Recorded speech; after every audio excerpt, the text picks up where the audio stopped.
Venkatesham. Welcome to Venkatesham Chemistry YouTube channel. In this video, I'm going to discuss about molecularity. Molecularity is a word, actually it was introduced by the scientist Van Top. Scientist introduced this term molecularity. This molecularity is a theoretical concept or a theoretical quantity, and molecularity is nothing but the number of reactant molecules that are involved in the chemical reaction. How many number of reactant molecules that are involved in the chemical reaction. So simply we can define molecularity is a number of reactant molecules that are involved in the reaction it's a molecularity. This molecularity is which is a theoretical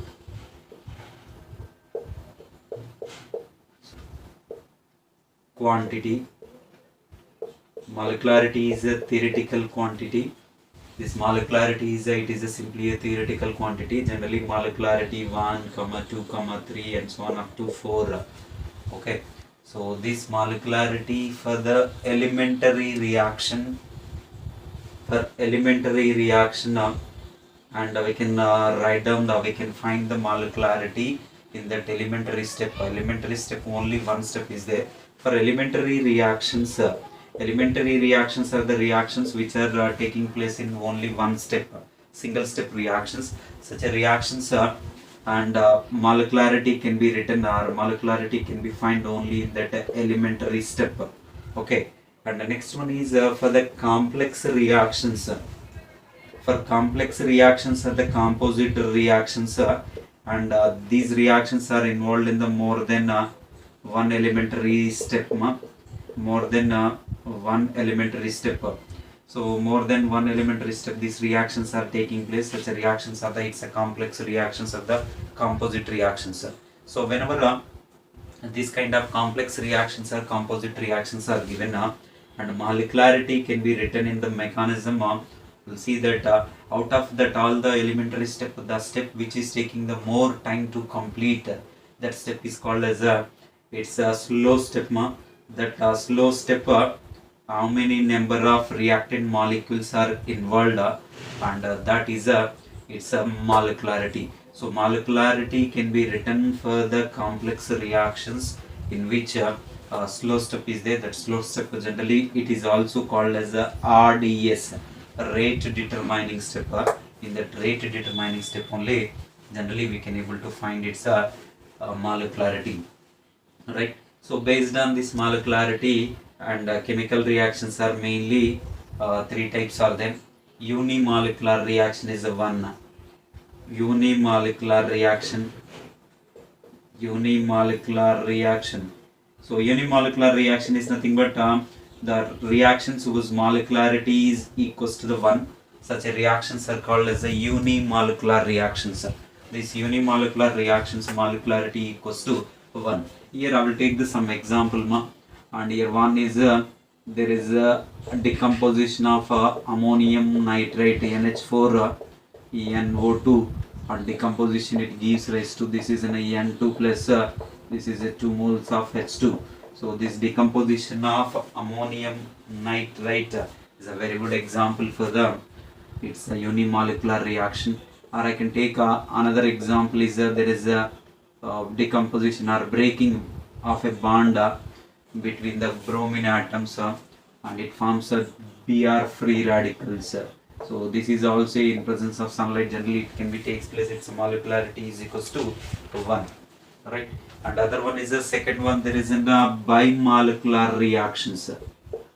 Bimolecular reactions is nothing but the bimolecular reactions are so the chemical reactions whose molecularity is equals to the 2, whose molecularity equals to 2 are there. Such reactions are called as it's a bimolecular reactions, right? Here bimolecular reactions we have a different example. There is a hydrolysis of ester is there. So hydrolysis of ester RCOO R dash. So whenever it is mixed with water, then it forms this is a RCOOH plus this is a R dash OH, right? So this is a simple one, hydrolysis of ester. This is a ester formula, and this is a carboxylic acid, and this one is a alcohol, right? So this is a one. Another one we can take even inversion of cane sugar, also best example. Here two reactant molecules are involved now, so that its molecularity equals to 2. And if we take that inversion of cane sugar, so cane sugar formula C12H22, there it is a O11. Whenever it is mixed with water, then it forms a glucose and a fructose C6H12O6. 1 mole of glucose plus this is a glucose, and other one is fructose C6H12O6. This is a fructose, right? And this is also another example. In this one we have find that there is a it's a 1 molecule of glucose and 1 molecule of fructose is going to be formed, right? And other one is there is a third type is there is a thermolecular reaction. Thermolecular reaction. In this thermolecular reaction, so the chemical reactions whose molecularity is equals to the 3 is there. Such a reactions are called as a thermolecular reactions. And this thermolecular reaction, also I will take one example. 2 moles of NO plus, here it is a O2 gives rise to, here it is a 2 NO2. So this is a one example.